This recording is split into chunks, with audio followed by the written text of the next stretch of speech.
Nail or beauty school was just the beginning, right? What on earth do you do now? Welcome to the Salon Success Podcast with Monaco Nail Academy. Our topics stretch beyond nails and into all things salon related, business, marketing, and social media, and at the very least hits you with real, honest stories about our experiences. This isn't school, this is real life, real business, and really freaking hard work. Before we get started wherever you are, thumbs up, tag a friend in the comments, or hit that share button and support small business. Hey guys, Penny here from Monaco Nail Academy, and today I'm joined by Pat. Kia ora. And by Mel. Hi. And we're going to be talking about the way that the algorithm shifts in social media marketing. And just a reminder before we get started to use my code, which is Jungle Nails, for 10% off all courses. I do get a kickback from these enrollments, and that's how we support the production of the podcast. Or you can use mine, Patsative. So before we get stuck into talking about the changing algorithm, let's just revisit last week's episode. What were we talking about last week, Mel? We were talking about social media strategies. Social media strategies, so educational, humor, relatable, where we fit on that and where some other brands fit on it. Yeah, and one cool thing we learned from talking about strategies was we figured out what Monaco's social media strategy was, which is interesting. I mean, I already knew it. I didn't figure it out. Well, we didn't know. Well, we kind of knew, but it was slightly off. Okay, so if you want to know what the misconception was, go back to last week's episode. And so then this week's topic kind of came about when we were talking to Sheena the other week, because she was talking about the algorithm and like she doesn't know how to get around the algorithm, so then kind of just doesn't try. And Erin said in the same conversation that she also uses the algorithm as like an excuse not to post. How do you guys feel about that? I personally don't care because the way I see it, I'm not trying to get famous on the internet. I only need a few people to be able to find me. So they can find me by searching me or through word of mouth, or by maybe they've already followed me at some point and they're just seeing some of my posts, like, or through ads or something. So I'm not too stressed about the algorithm. And maybe that's stupid. I don't know. Not stupid, but misguided for sure, because why put all that work into social media if you're then just going to hope someone searches you? Like, the whole thing with social media is they don't know who, like, you've negated your entire cold audience. Okay, yeah, good point. They have to know who you are to find you. Yeah, I agree. I mean, I'm aware of it and I kind of understand it. Not really, though. But I don't give it too much sort of weight in what I post or when I post. I definitely think allowing it to stop you from, like... Yeah, posting it all. Yeah, that is silly because... Yes, the algorithm impacts a lot of stuff, but we've done a whole episode before on the fact that the algorithm doesn't fucking matter. Mm. So when people are saying, like, how do I keep up with the changing algorithm? Like, yeah. You don't? You just put it in the fuck it bucket. Yeah, and then they go and change the shape of the grid anyway, so Jesus. Everyone was so mad when they did that. Yeah, and Jade, like we were saying with Jade's leaves and stuff, it really screwed that up for her. Wait, what? What changed? They changed the shape of the grid, so it was square, and then they like elongated it to be more taller. So like we were talking last episode about Jade's feed and how pretty it looks because she's got her leaves on each corner. Uh-huh. When they elongated it, they don't line up anymore. Oh, okay. I guess they've fully switched over to their portrait dimensions. I don't know. This is where in our email marketing episode, I said we don't own anything. The only thing we can own is an email marketing list. The only thing we can control is stuff we own. Our website, our email marketing list and stuff. But social media, we are just puppets. They can do whatever they want. Such a small percentage of people are looking at and taking notice of it. It's just something Jade likes doing for fun. We've had lots of conversations about that, but the people that like are really obsessed with it being perfect and thinking that that is part of their strategy, no one cares. Maybe like the first time they jump onto your page, they'll see it. But then after that, they'll never look at your grid again. If they click into your profile, because like chances are they're going to start seeing some of your stuff from the algorithm, and then maybe they click in and follow you, maybe they scroll like 2 swipes down, but like they have to really be about to book before they're actually going to investigate. And even then, a lot of people are just going to book. Like, it's not a tattoo. They can just be like, oh, I love what she does from 3 or 4 posts, and then be like, yeah, I'm in. But there's very few people that are clicking onto the profile and then scrolling it, assessing the entire profile. That's such a good point that, like, for our work, it's not a tattoo. So therefore, people aren't going to investigate as much. And it might be similar for a lot of things in the beauty industry anyway. Maybe for somebody who's doing something like, I don't know, injectables, people might scroll all the way down because then they'll be like, are you going to mess up my skin and my face? I don't know. Yeah, 100%. But then again, they're only doing that when they're already invested. Like, people who are about to book something like a tattoo or an injectable or something like that, they're going to already be warm. They already are like, hey, this person's interesting. I think I want to book with them. And then they're going to go like and verify that instinct by researching. But they're probably, I mean, I've got some friends who are like owl personality types who are definitely going to investigate like 12 different places. But most of us are going to instinctively choose 1 or 2 and then verify that they're the right place by scrolling through. We're not actually going on to every single person's one. And if it's something as important as a tattoo or an injectable, then the ratio being off is not the reason we're not booking. No one's looking at the ratio and being like, oh, I don't know, socials are a bit sloppy. No, we're not looking at that. We're like pinch zooming on whether or not you fucked up the line, like the lip line. Yeah. I just booked a new place to go and get my brows done yesterday. I did click into the page. There wasn't many posts. All I was looking for was a photo of the space. Did I find it? No.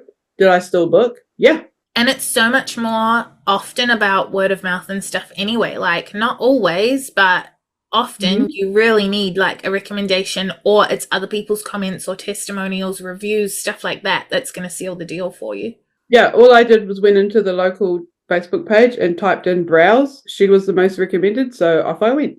I think people, like we already said, like people using the algorithm as almost an excuse to not post, like making it make socials too difficult. The thing is, the algorithm is going to change constantly. So like you can be aware of it, but there's no point trying to like learn it or know it. Like the Facebook algorithm has like 100,000 different points of analysis. You're not ever going to learn them all. And by the time you did, they would have all changed again. They're like, what did they say? The human body like regenerates every 7 years or something. That's the algorithm. Every point of the algorithm is changing all the time. Break it down for us. The algorithm, because I don't really understand it, but it's what you get shown on your feed, right? What it deems like you want to see.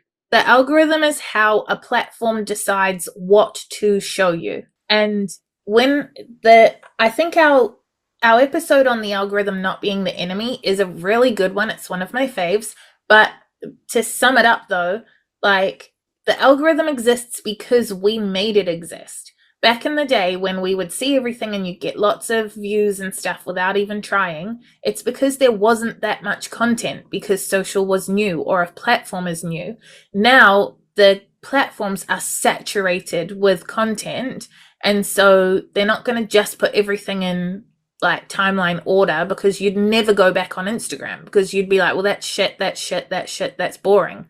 Back in the day, there would only be, you'd log in the night and there'd be 12 new posts from like the whole day yesterday. Like it didn't matter if they were shit. You just have a quick scroll and see what's out there. The algorithm is how the platform manages making sure that you don't have to scroll through a bunch of crap before you get to the stuff you're interested in. So as a content creator, really the algorithm is like teaching you what people are resonating with. If your content doesn't get engagement, it's not because the algorithm sucks, it's because you sucked. And the algorithm is trying to tell you that's not what they're looking for, try something else. So the algorithm is assessing like thousands and thousands and thousands of different points. So one we've talked about before is like, well, some of the basic stuff, like the algorithm knows if a specific user, like say, for example, if Pat is more likely to click links than Mel is,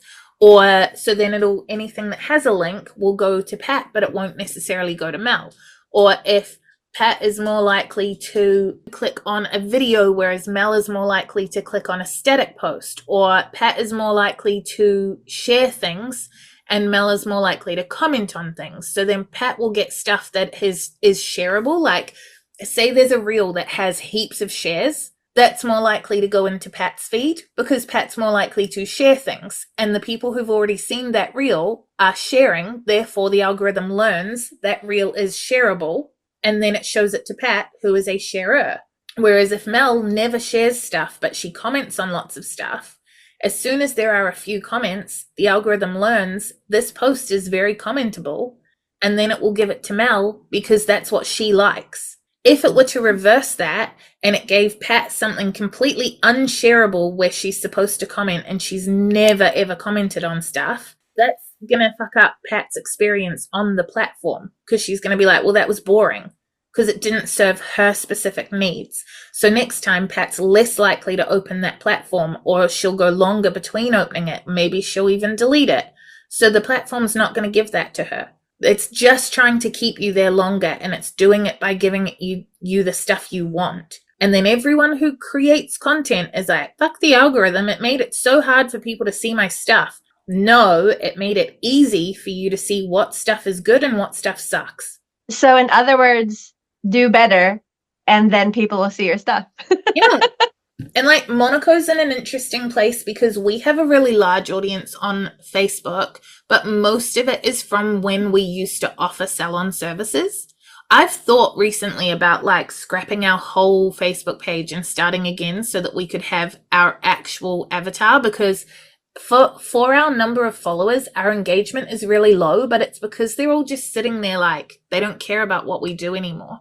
I've thought about getting rid of it. I listened to a podcast about a company that started a whole new one and had them both running A/B testing side by side, and the new one did so much better than the stale one. I've thought about doing that too, but I just haven't got around to it. I probably will at some point as an experiment. I was going to say that you should just create another page and be like, hey, come follow our new page. And then all the old people won't. And then you just shut that one down after a year or something. Yeah, exactly. It would impact heaps of stuff because there's like all the links on our website and all our ad stuff is linked to it. Like that's why I haven't done it, because it's actually a lot more work than it sounds like it is. But it's definitely an option at some point. But yeah, the algorithm is literally just teaching us as creators what our followers want to see and what they don't want to see. And if you want to blame the algorithm, that's your problem. Yeah. So what sort of stuff, like I know we've talked before about like bad words, like sad. Yeah, do you want to elaborate on that for people that didn't hear that episode? I just remember talking about what you can do to like avoid the algorithm punishing your posts. And I remember the one that stood out for me was like bad words or like negative words like fat or lazy or sad or depressed and stuff like that. They don't want to share that. They want their platform to be like uplifting and inspiring and all that stuff. So try and avoid that sort of negative language in your posts. What about hashtags? Is that still a thing? Hashtags come and go. I don't think we can definitively ever say they are or aren't a thing. I think if you're going to use hashtags right now, there's absolutely nothing that says don't do it. But don't do the dumb, like you want to be really specific, but not too specific. So if you just hashtag pink nails, then you're not really going to get anybody, because the pink nails hashtag has millions and millions and millions of posts on it. So it's not going to achieve anything. If you do pink nails in Auckland, that's too specific. Who's even searching that and clicking that? Like nobody. So you need like Auckland nails would be specific enough to your area and your subject, but also broad enough that someone's clicking it. And then if you want like influencer status, you can do things like pink nails, gel nails, polka dot nail art, stuff like that. But that's really only going to broaden your audience like across the entire platform, including internationally. And so if your focus is brand awareness and like you want to become an influencer, stuff like that would work. But if your focus is building actual clients, then yeah, you can use hashtags, but you just need to use them in line with your strategy. Yeah. I think we talked about it in the accelerator because it was me because I was just copying and pasting my hashtags onto every post. And someone, maybe Anthea, was like, that's pointless. Like, because there was a photo, I guess, I can't remember what it was, a behind the scenes photo, but my hashtag said like gel nails, builder nails. It had nothing to do with the photo. So now I just don't do it at all. I think it's worth doing some. I just think if you, for your area, look up people that are doing really well and then see what hashtags they are using, click into the hashtags and make sure they're being used, like that there's lots of posts from multiple users, and then use those.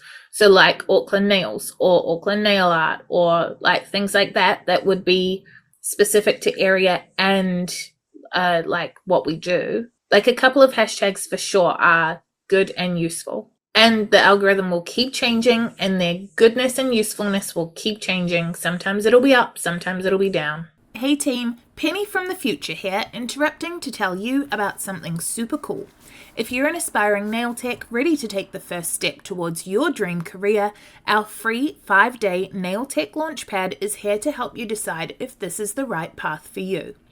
5 videos over 5 days, giving you a taste of what it's like to be a nail technician, an overview of the basics, and insight into whether this career fits your lifestyle and budget.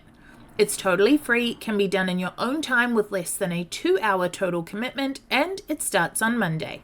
Sign up today and start your journey to becoming a nail tech at www.monaco.ac.nz/launchpad.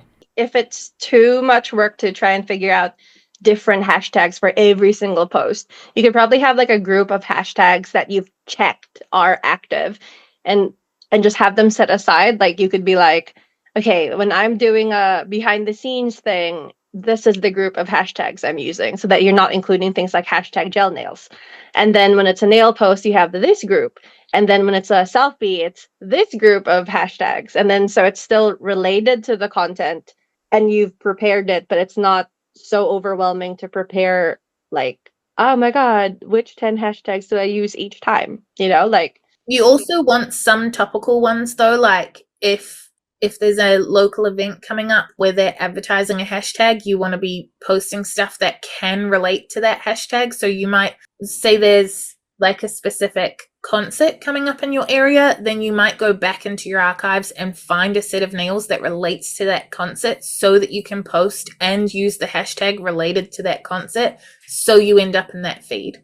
Rather than like, so you might have a few default hashtags that you use all the time, like 3 or 4 that are pretty standard, but you also want to be adding those ones that are topical. Yeah, that makes sense. Like in the moment, like trendy. So one of the things that I think is paralyzing people like Sheena and Erin is the fact that because it keeps changing and stuff, like it's completely out of their control. So it gets quite overwhelming. So what are some of the things about your content that you can control that would be like, fuck the algorithm, this is what I'm in control of? Well, like we were saying before, like you can control the language you use, the image that you post, like the vibe that you want to create when you post.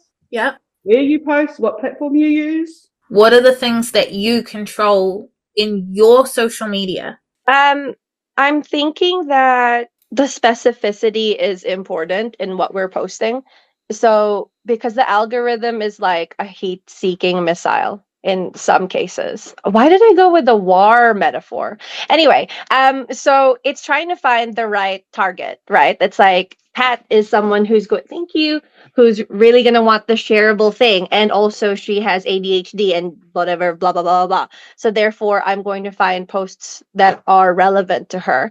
So if we do our social media through the branding and the graphics and the words that we use and the images and the hashtags that we're using and who we tag and like the locations that we're adding to the post, those are all like clues that we give to the algorithm that say, hey, you should share and push this post to the people who will like it, and the people who we think will like it are our avatar, so we need to be more specific. But if we're like really like just pink nails for summer, then it's like it's for everyone, And because it's for everyone, it's for no one, because there's so much information on social media that the algorithm's like, I can't do anything with this. It's for everyone. So it's for no one. Like I think that's a super, super important phrase. Like, if it's for everyone, it's for no one. okay, like quote me on that. Jokes. Where did I get that from somewhere? Who knows? Everybody gets everything from somewhere. Because what I was going to say is fuck the algorithm, think about your avatar. And what you said is exactly right. Like, if it's for everyone, it's for no one. Like, if you focus on your avatar and you post to your avatar and you post what your avatar is going to like, then your avatar is going to find it, because the algorithm will actually look after you and direct it to your avatar. And if it doesn't work, it's because you suck, not the algorithm. But like, if you are only specifically thinking about your very specific avatar, when you post, it should automatically find that person. Makes sense. Yeah. Oh, so we are learning things on this podcast. Go us. The algorithm is not the enemy. The algorithm is trying to help you. It wants to be our friend, but we're all mad at it. And because we're mad at it, we're not figuring out how to make it help us. Exactly. Like, the algorithm wants your avatar to find your work. If you're posting #pink nails for summer, if it's for everyone, it's for no one. Yeah, that's good, Pat. That's good. That's gold. I'm so flipping my hair in the background. Like, yeah, look at me. If you post #pink nails for summer, how is the algorithm supposed to know who to show it to? I love how the learning was just in the background, like an echo. I love that though, because I never really understood what it was for or what its purpose is. But now I know its purpose is to keep you on the platform longer. So it wants to show you what you want to see. We have to make sure that's us, right? TikTok has the most amazing algorithm, right? Like, it can read your mind, essentially. Like, you can go on a brand new device, not log in, not make an account, just go on. Within 5 minutes, it knows who you are. It knows your sexuality. It knows your preferences. And it just feeds you things that you like. And it's terrifying. But it's like also really cool, because like I would see completely different things from someone else. Like, there's this joke that there's straight TikTok, and you see certain things on there, and it's like, sometimes it ends up on the wrong feed, and you're like, why is this on my For You page? This is for straight TikTok. No offense to the straights. That's a you thing. I don't know where it's going with this, but it's like the algorithm wants to show you things you will like. So make things that your avatar will like, and then the algorithm will be like, here's a thing that I think you will like. Here's a present. As a user, the algorithm is extremely trainable. Like, that's why if you swipe on one like post about airplanes, you're going to get so many more posts about airplanes. Like, if you watch an entire reel from start to finish, do so knowing that you're then going to get more of that thing. Like, the algorithm is extremely trainable. And so then, as a creator rather than a user, we have to keep that in mind, that if we are getting the attention of the avatar, if you think about the fact that you watch one reel from one creator, now every third reel you see is going to be their content, because the algorithm is like, oh, you really loved that person this one time, I'm going to feed it to you. All you have to do is create content that your avatar only has to see once or twice. As long as they watch the entire reel, or they comment, or they like, or whatever, as long as they engage, they're going to get fed your content over and over and over again. Yeah, if I accidentally click a link, I'm like, oh no! Exactly. So if you think about how trainable the algorithm is, the fact that we can watch one thing and then have our feed filled with it, how are we still then blaming the algorithm when no one sees our shit? Because if our avatar had seen one reel or one post, they would now be getting fed our entire content history. If that's not happening, it's no one's fault but ours. I wish that, okay, this is kind of like futuristic, but it's like, I kind of wish that when we try and post on Instagram, it will ask us things like, who is this intended for, blah, blah, blah, and then tell us how to make it better so that they'll actually push it to the right people. But I guess that's what ChatGPT is for, so. I think that wouldn't work? Because, like, how would you describe to it who it's for?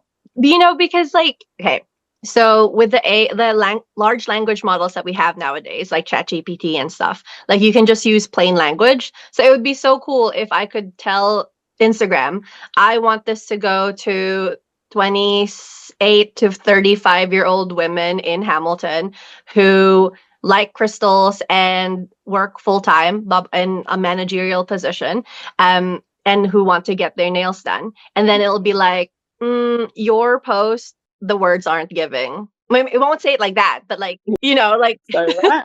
You can. It's called an ad with A/B testing.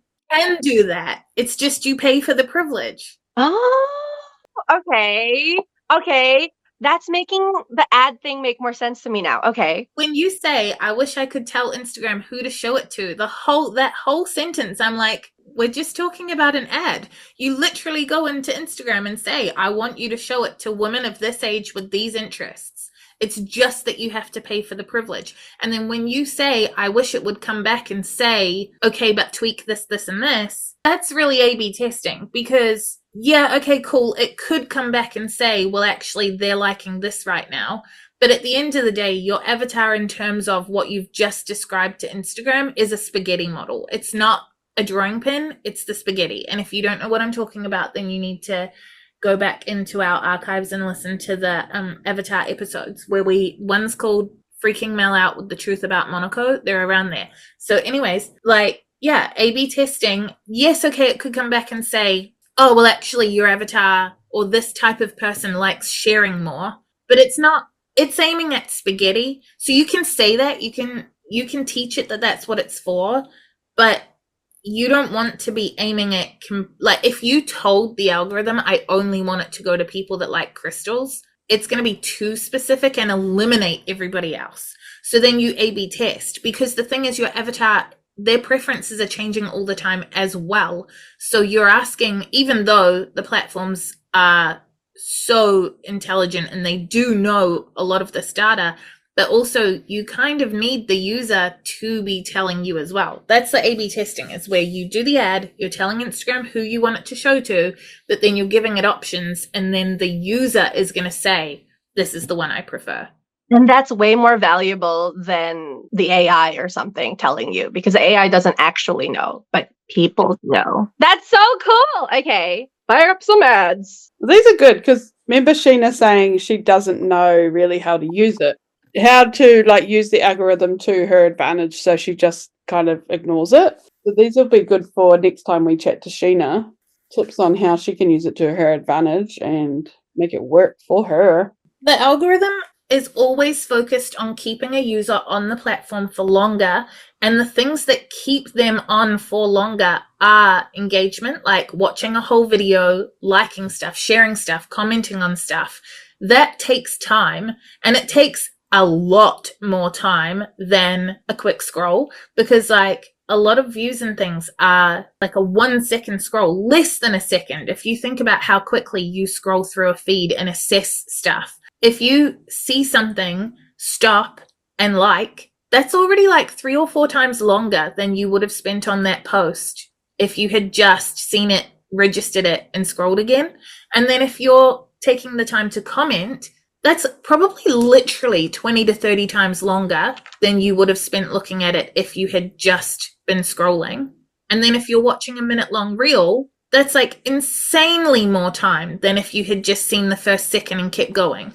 So if you really want to play the algorithm, it's learning and using what people are engaging with. Engagement is what's teaching the algorithm what people like.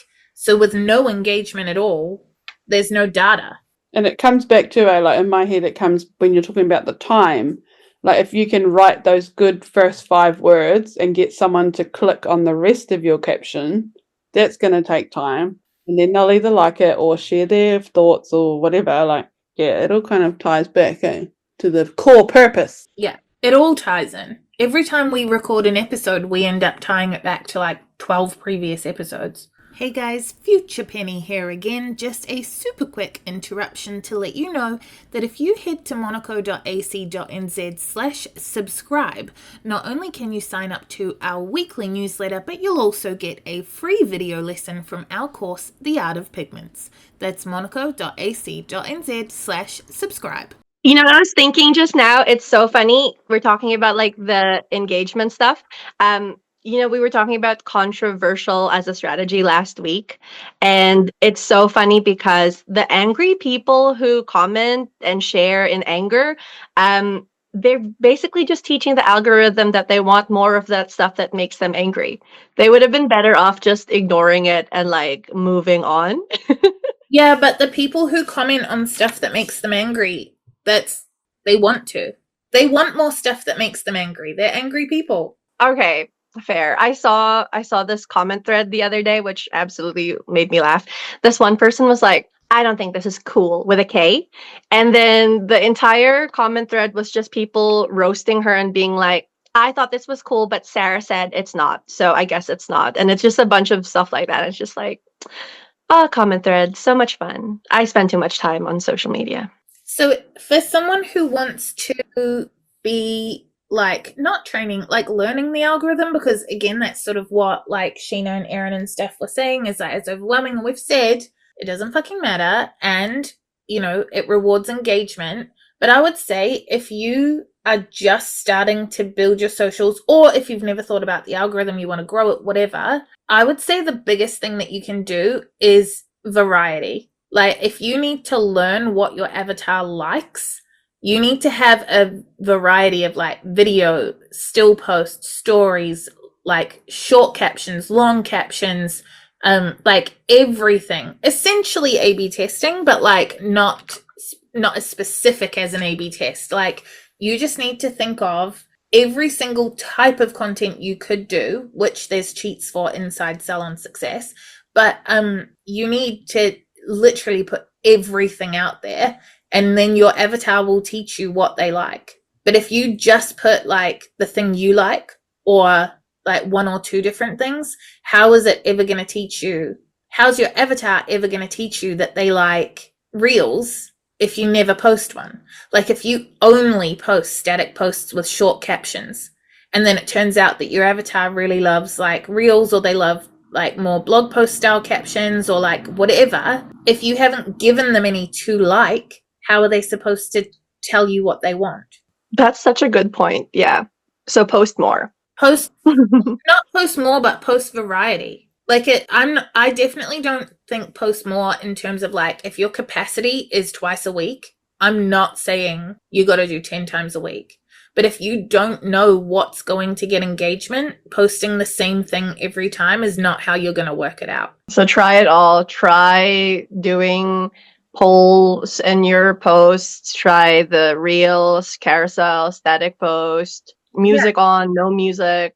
It's like when they say the definition of insanity is doing the same thing over and over again and expecting different results. Like if you just post a static post every day, and you're like, nah, the algorithm sucks, no one likes it. Well, no, because you didn't try anything else. All it did was teach you that they don't like static posts. I agree. Variety. Like there's some pages that I follow and all it is nails, like multiple posts, and I just scroll past like boring.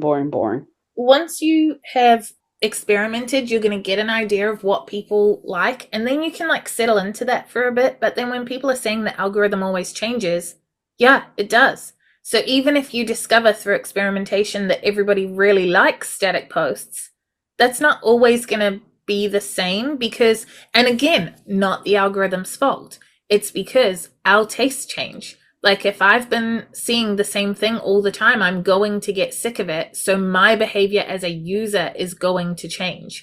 That doesn't mean the algorithm sucks.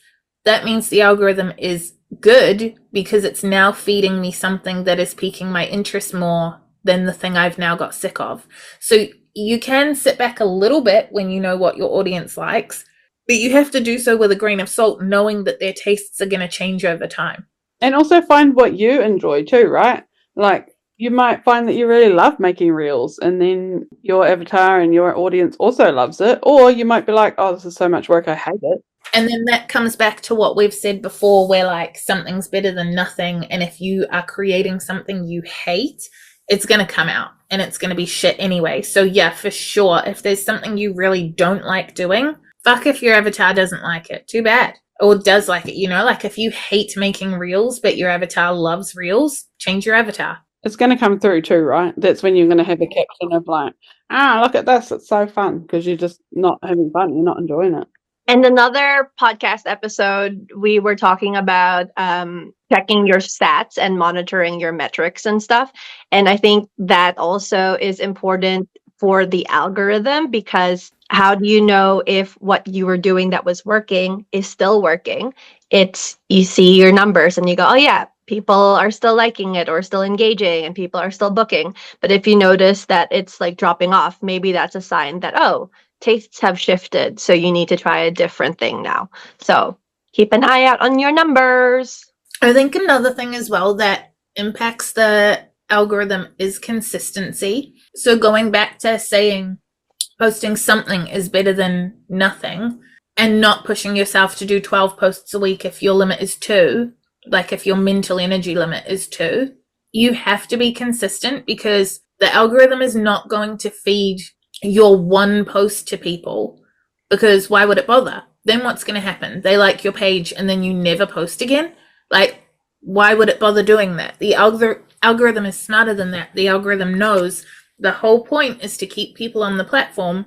If you've posted for the first time in 6 months, it's going to be like, well, this isn't going to keep people on the platform. Like, unless it's a post that goes viral and that specific post is going to keep people on the platform, you as a user have not exhibited that you are going to keep people on the platform, so it's not going to feed it to as many people.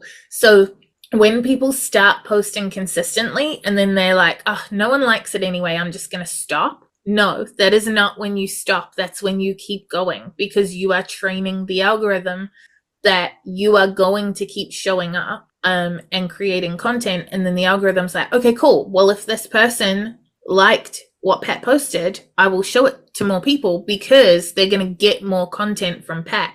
If Pat posts once every 6 months, the algorithm's going to be like, okay, cool. Well, that's nice that you liked it. I'll show it to a few people, but like, I'm not going to put all my energy into promoting this person that never posts. I felt like you were talking to me when you were like, oh, nobody's like engaging with me right now, just give up. And it's like, no, push through. And I was like, oh shit, I think that's what happened to me. I was thinking, I wonder if that's what the algorithm talks like. Oh, well, that's cool, but Yeah, definitely. The algorithm is definitely having that conversation. Do you think the algorithm will ever not be a thing? No. The only way for the algorithm to not be a thing, like say they just deleted the algorithm, you would only then get all content that's ever posted in chronological order. And then no one would go on the platform. Like, imagine how much shit is posted. And then would people just stop posting, do you think? Because what's the point? Well, certain types of people would, yes. And then other platforms would be like, well, I'm the only thing they're going to see, so I'm going to keep going. I'm going to post 100 times a day. Yeah. Stuff like, what is it? 5-minute crafts? Like those. Oh my God. Like that would just take over. They post so much. Like, hats off to them. And everybody would start posting at midnight. Like, I've got to be first, 12:01 a.m. But then are you first for your avatar? Because somebody, Pat, is still up at that time. So you're not first. So it is a useful thing. It's great. Like your whole feed would just be full of so much shit. Like, think about how many people you follow on Instagram and Facebook, or like how many pages you like on Facebook, right? Like, some people like have like 1,000 or 2,000 or 500, whatever. It might be even way more than that if you follow a lot of pages. So if you saw every single post that they posted, that's too much. That's analysis paralysis. You're not going to know where to look, and you're just going to be like overwhelmed. So even though people are always like, bring back chronological order, it's just not going to happen. It's like, I wish they would bring it back for hashtags though, because I genuinely, like, if I follow a hashtag, I kind of want to see everything that's in there. You know what I would like is a tab for chronological order. Did they used to have that?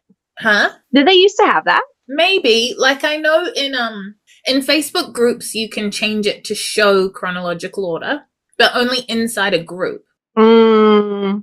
Let me tab over and see chronological order, scroll 20 posts, get bored, and go back to the algorithm. Ask Chatty, ask your bestie, how many posts go up on Instagram like per day? Let's put it into perspective. And how many people like we follow compared to that? So on my page, I follow 157 people. On my personal account, I follow like 500 accounts, I think. Yeah. And what about Monaco? How many does Monaco follow? We follow all our students, so. A lot. Various industry estimates suggest around 100 million posts are shared on Instagram every day. Well, so you would never ever like make it through. My mouth is hanging open. So if the algorithm wasn't a thing and didn't show you what you wanted to see, who knows what you'd end up seeing? Like Pat was saying, you'd be on the wrong side of Instagram. You could scroll for the entire day and you still wouldn't see everything if it's 100 million. I can't even make sense of that. Like, that's a stat for YouTube. I'm gonna balls this up, but I've heard it. This is legitimate. That like the amount of content posted on YouTube in one day, you could not finish in your lifetime. You know what? That makes sense. That makes sense to me. It's like there are so many books and only so little time. Yeah. Well, if you think about it, when we put a podcast up on YouTube, we've just contributed an hour and a half worth of content. And we're just this small little pleb. Like, there's hundreds of thousands, millions, whatever, people posting. This is why I watch at least 2x speed. But then you probably still wouldn't get through it all. No, I wouldn't, because half of 100 million is 50 million.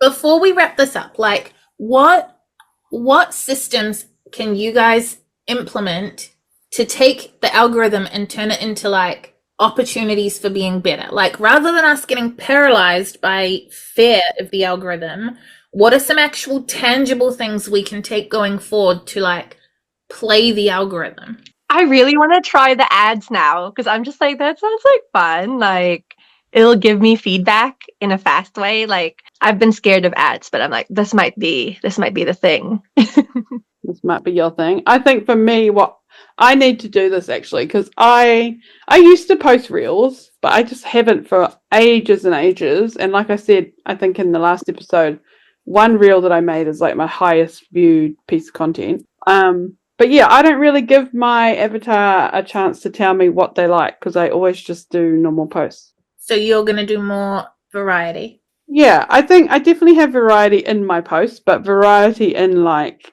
posts, videos, reels, that sort of stuff. I will try it and I will report back.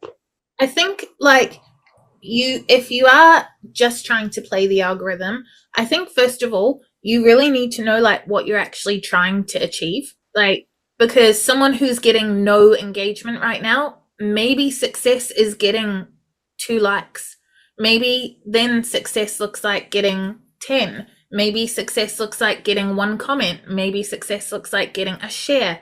Maybe then when you're bigger and bigger, success looks different again. But like having something to actually be aiming for and then ticking off as having achieved, I think is really important, because otherwise you are flying blind. Like, you're trying to play the algorithm, but how do you know if it's working? So should they be like SMART goals? And you have to know your strategy as well. Like we said, like, are you going to be like informative? Are you going to be blah, blah, blah? Yeah, a strategy and a goal, so that then you can attempt to achieve the goal and then know when it doesn't work, so that you know you can like tweak it. And it sounds so silly, because I think you're like, well, I know the goal is to get more. That doesn't really help, because you just look at it and go like, didn't do it. Like, no, more what? Like, I want to have a post that gets 10 likes. Great. Then you keep going, you keep tweaking, you keep A/B testing, you keep trying variety, you keep doing things until you find something that gets you 10 likes. Now you know. Okay, great. It was a reel that did it. It was a static posts that did it. It was long form blog content that did it. It was like humor that did it. Or like, what was it that achieved that goal? Okay, cool. Take that, run with it. Get 12 next time. Like having a goal and specific guidance so that you're not just like blind. Any final thoughts, team? Just that we're going to have to try really hard to make the algorithm our bestie. Try new things. Except that we're not trying to make the algorithm our bestie. We're trying to make our avatar the bestie. And if we aim for the avatar, the algorithm will do the work for us. Thanks, avatar and algorithm. Because if it's for everyone, it's for no one. Mic drop. With that done and dusted, before you disappear, like our page or follow the podcast so that you don't miss the next episode. We'll be back next week. What are we covering, guys? Next week, we are going to be talking about abundance mindset. So if you have been struggling, you're stuck in scarcity and you're like, everything is going to suck, life is shit, come hang out with us next week. We're going to talk about thinking more abundantly, feel good vibes, very woo-woo, just come hang out. Tell us what an abundance mindset is without saying anything woo-woo. Abundance mindset for me means that you are looking at the opportunities available around you and you keep an open mind and you're available and ready and willing to take these things on. And you think that good things will happen to you versus, which is very optimistic kind of way of thinking, versus you're like in scarcity and you're like, there's not enough for everyone. So I'm not going to get any. So therefore I'm not even going to try. How do you feel about this, Mel? I don't know if I struggle with abundance mindset, but to me, it's like there's plenty for everyone. So like, I don't need to take Pat's to get mine. Like she can have hers and I can have mine and we can both do what we want to do. It's kind of like there's enough for everyone, like generosity and encouraging each other and that sort Plenty of fish in the sea. Yeah, that sort of abundance. Like there's enough opportunities, resources for everybody, so we don't need to compete against each other. Perfect. Until then, check us out on Facebook, Instagram, and YouTube by searching Monaco Nail Academy or follow our salons. Mine is Hard Lacquer NZ. Mine is Jungle Nails NZ. Mine is Patented Beauty. Have a great week. We'll see you next time. Goodbye.